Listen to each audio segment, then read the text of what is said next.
Welcome to the Man Cave Podcast with Dan Casper.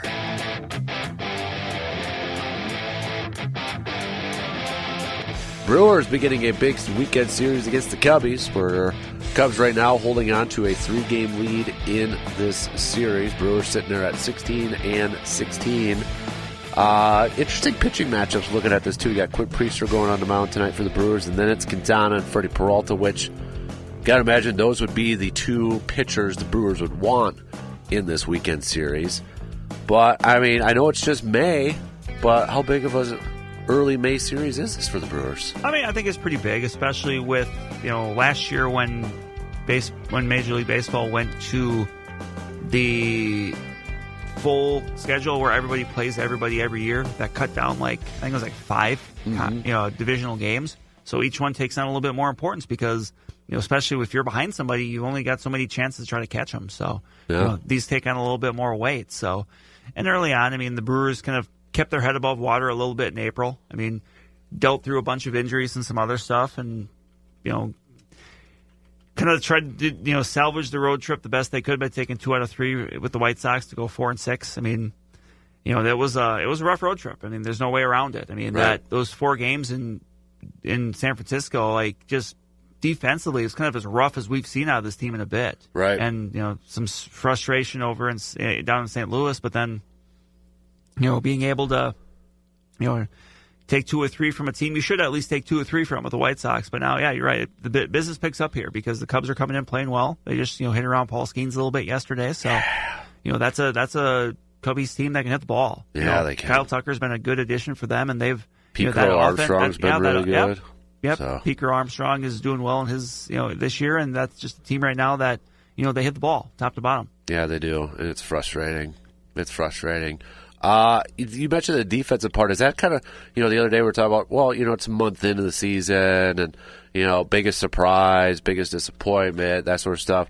Is it a little surprising the defensive play lately from the Brewers? That is, because you don't expect that. Mm-hmm. It's just been, for lack of a better word, just kind of sloppy. And then, there's been some mistakes on the base paths with some people getting picked off and stuff like that. Just, the scene doesn't seem very crisp right now. Yeah.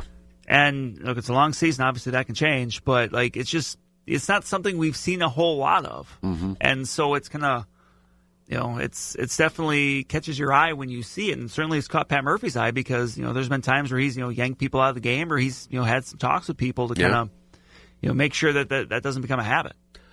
In terms of, if we said first month, biggest surprise player-wise for you, is there a certain player that jumps? Because, one of mine is Bryce Harrell from the offensive perspective, especially considering he's gone up against a ton of left-handed pitching, and he's hitting, over 317, 315, somewhere around there at this point. Sal Frelick's up there too, but is there Quintana's start to the season has been fantastic. Is there anybody else I'm missing, in terms of maybe a nice surprise that you have seen in the first month of the season? I think somebody that I would say is kind of a pleasant surprise. I'm going to go Chad Patrick because obviously he's someone that, he didn't break camp with the team. Yep. But he was someone that you kind of thought, okay, well, maybe he could. But you look at him now, he's got 6 starts, 7 games under him, 31 innings. He's pitching to 2.87 ERA.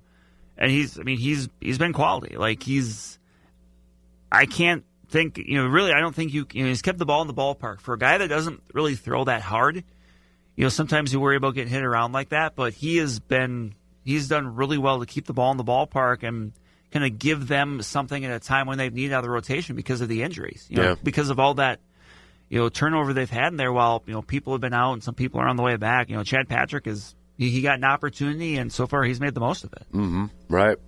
Disappointment? I mean, there's a couple different directions you can go with this. I mean, there's some guys offensively that I think, and actually I think another guy that, just kind of a quick for a, maybe a surprise, maybe just a good start out of Rhys Hoskins. Yeah. It wasn't great at the very beginning, but he's and not just hitting the home runs, but he's done a good job just overall as a hitter, and being patient as well. But I mean, you've got some guys offensively that are, probably still looking to kind of make it click. Christian Yelich obviously has been a bit kind of up and down here. He's hit some home runs, but, just the consistency. And there's been some at-bats where he kind of, he especially against lefties where it's looked a little rough. But, yeah, again, it's early. Otherwise, just kind of looking around. I mean, Joey Ortiz was someone I had pretty high expectations. Right now, the offense so far just hasn't really been there yet. I mean, it just doesn't seem like he's really driving the ball with authority right now. Like, when he's getting hits, it just almost seems like he's kind of like spraying balls around, which, you'd like to see somebody hitting with a little bit more authority. So I think those are maybe the directions I would go. I mean, right now, Caleb Durbin has given you, something out of third base, but, that the initial plan of Oliver Dunn and Vinny Capra at third base, I think coming into the year, a lot of people said, I'm not sure that's going to work. And so far, that really hasn't worked with those two. So, yeah. I mean, that's one of those things where I think people kind of, maybe saw that coming a little bit where, now Caleb Durbin is giving you something there. I mean, it's not in the way of power, but he's, we know who he is. He's kind of like another version of Sal Frelick, where he's a guy that's, not going to hit for a ton of power, but, he's going to put the ball in play and he's going to have some speed with it. So at least you're getting something out of third base, even if it's a little bit non-conventional to what you normally will see out of a third baseman. Right. Yeah. So looking ahead to this, I guess you look at the schedule, you got the Cubbies, then you got the Astros. I mean, that's, at least they'll be home. And then Tampa, Cleveland, Minnesota, Baltimore, and such on here too. Obviously, we just talked about the defense is something that they've got to get better at. What is there another area that, offensively, is it certain people like Joey Ortiz that you were mentioning there, they got to step it up. How do you view Christian Yelich's? To me, it's like EKG. Yeah. It's very up and down so far. Right. And then I think you just kind of, you ride that wave right now because, look, he's going to be out there every day. There's no doubt about it. But, you just kind of ride it out and you hope that as the year goes on, like, as the more he's out there, the more it just kind of clicks for him. Because, again, baseball is such a timing, rhythm, everyday type of game where, you can get out of sync, you can get out of sorts, and then suddenly you just find it again. Right. So, but otherwise, like, I think in the bullpen, just maybe really seeing who continues to establish themselves. We know Trevor McGill's going to be the guy in the ninth. Feels like Jared Koenig is a guy that they're going to go to pretty solidly in the eighth inning. Grant Anderson's earned some innings. But, obviously the Yoel Payamps struggles, have been pronounced. After yesterday, honestly, it would not surprise me this morning if we see that Craig Yoho has been sent back down to AAA. I mean, he's someone that it's just a work in progress for him. Yeah. I mean, he's someone that, I've spoken glowingly on here, and, it's not the first time you get to the major leagues. If you're good, it's not always just a guarantee it's going to click. And like for him yesterday, like you could just tell that he was erratic. I think he walked like 4 guys, something like that. And it's like, that's not something, especially when you're a guy like him that doesn't throw super hard. Like that's generally something you hear out of some guy that's trying to throw 100. That's not who Craig Yoho is. But it almost seemed like after he gave up that home run yesterday, Pat Murphy just kind of had to tell or say, like, look, you kind of got to wear this one because we can't empty out our bullpen today knowing we got a big series this weekend. Right. So, you got to just, and so it would not surprise me if that was kind of became the idea of like, look, we're going to empty the barrel here and then we're going to send you down and then we'll bring up a fresh arm for the weekend. If that's Elvis Peguero or whoever. Right. But, that's kind of what I'm looking to see. Just how does the pecking order of the bullpen continue to evolve? Because I think Pat Murphy showed like if someone like a Grant Anderson, for example, kind of shows the ability to get outs, you're going to earn yourself more innings. And to add to that, could guys get pushed down into that bullpen when Brandon Woodruff comes back? Because it seems like it's close now. He's got one more rehab. Maybe one more start. He had a really good start earlier this week with the Timber Rattlers. So. And it sounds like one more start, and then he would be about his 30-day limit that you can have for a rehab start, and then a decision needs to be made. And then the question is, like, do you slot Woodruff into the rotation? Do you use him out of the bullpen? Right. Like, because they've been stretching him out. He almost hit with 6 innings his last one. Is he a multi-inning guy out of the bullpen? Because, I think it's... Or do they come out of the bullpen right away just to... Because he's going to be nervous. Right, and maybe just to limit the innings. Yeah.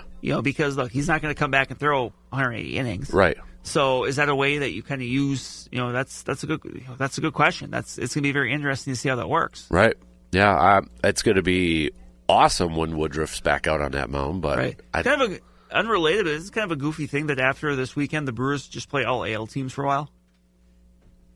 Houston, Tampa, Cleveland, Minnesota, Baltimore. You're right. Like they don't. Like Yeah. after is that you're getting down to like Memorial Day, aren't you? Pittsburgh is Memorial Day weekend. Yeah. So yeah. after this, like you go like 3.